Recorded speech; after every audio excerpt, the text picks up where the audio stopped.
Operation सिंदूर को एक as a military operation आप कैसे देखते हैं और as a political fall out आप क्या देखते हैं? सरकार ने कहा, हम लोग के विदेश मंत्री ने कहा कि जो सीज फायर हुआ वो पाकिस्तान की पहल पर हुआ। तो अगर पाकिस्तान के पहल पर सीज फायर हुआ इसका मतलब कि पाकिस्तान दबाव में था। तो अगर पाकिस्तान दबाव में था 1 दिन या 2 दिन के सिंदूर ऑपरेशन सिंदूर के बाद, तो भाई आप काहे सीज फायर किए? आपको 2-4 दिन और चलने देना चाहिए था, वो पाकिस्तान को मार के सेना वाले ठंडा कर देते। तो ये तो सरकार अपनी ही बात में फंसी हुई है। सरकार ये कह रही है कि मिलिटरीली ये सक्सेसफुल है।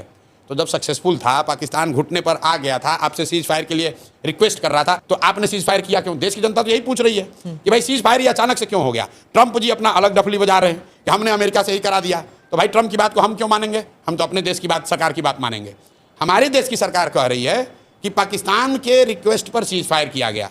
तो देश के नागरिक होने के नाते हम लोग पूछ रहे हैं कि भाई इतने दिन के बाद मौका मिला था, आपने ऑपरेशन सिंदूर शुरू किया, देश भर के लोग आपके साथ खड़े हुए और पाकिस्तान की हालत ये हो गई कि एक ही दिन में सीज फायर के लिए वो घुटने पर आ गए थे, तो 2-4 दिन और चलने देते। अमित शाह जी ने कहा है पार्लियामेंट में कि हम लोग वो लोग हैं जो देश के लिए जीने मरने वाले हैं, पाकिस्तान ऑक्यूपाइड कश्मीर को लेना हमारा लक्ष्य है। तो अगर पीओके लेना लक्ष्य था और पाकिस्तान घुटने पर आ गया था तो काहे सीज फायर किए? अगर बलूचिस्तान को आज़ादी दिलानी थी, पाकिस्तान घुटने पर था, तो क्यों समझौता किए? मतलब लोग तो ये पूछ रहे हैं कि भाई आपने सायरन बजवाया, प्रैक्टिस करवाया, तो हम लोग तो तैयार थे 2-4-5 दिन के लिए। एक ही दिन में काहे सीज फायर कर दिए? 2-4 दिन और चलने देते, पीओके ले लेते हम लोग, तब आप कर लेते।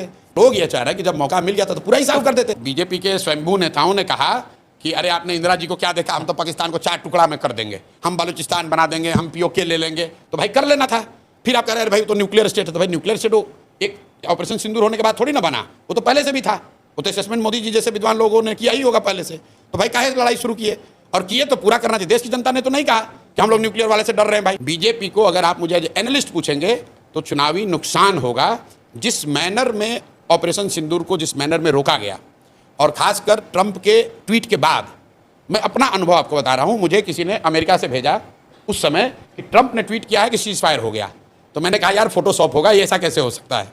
ये विश्वास नहीं कर सकते हो आप। स्पीच था उनका। हाँ नहीं, ट्वीट पहले, सबसे पहले ट्वीट आया था। तो मुझे ऐसा लगा, मुझे खुद लगा कि अरे यार ये तो हो ही नहीं सकता है। तो मतलब देश की जनता को ये लगा कि यार इतना बड़ा जब हम लोग तैयार मेंटली प्रिपेयर हो ही गए थे, तो 1-2 दिन 4 दिन एक उसको लॉजिकल कंक्लूजन तक ले जाना था। नहीं ले गया, चलिए उनका डिसीजन है, लेकिन नहीं हुआ। मतलब पॉलिटिकली वो खुद भी कह रहे हैं नहीं हुआ है। उसके बाद आप मोदी जी का बयान सुनिए। डैमेज कंट्रोल करने के लिए वो क्या कह रहे हैं कि ऑपरेशन सिंदूर जारी है, उसका फॉर्म बदल गया है। वो भी नहीं कह सकते हैं कि रोक दिया है, क्योंकि उनको भी मालूम है कि देश की जनता ये नहीं चाहती थी कि रुके। जिस तरीके से सीज फायर हुआ उससे बीजेपी को पॉलिटिकल नुकसान होगा।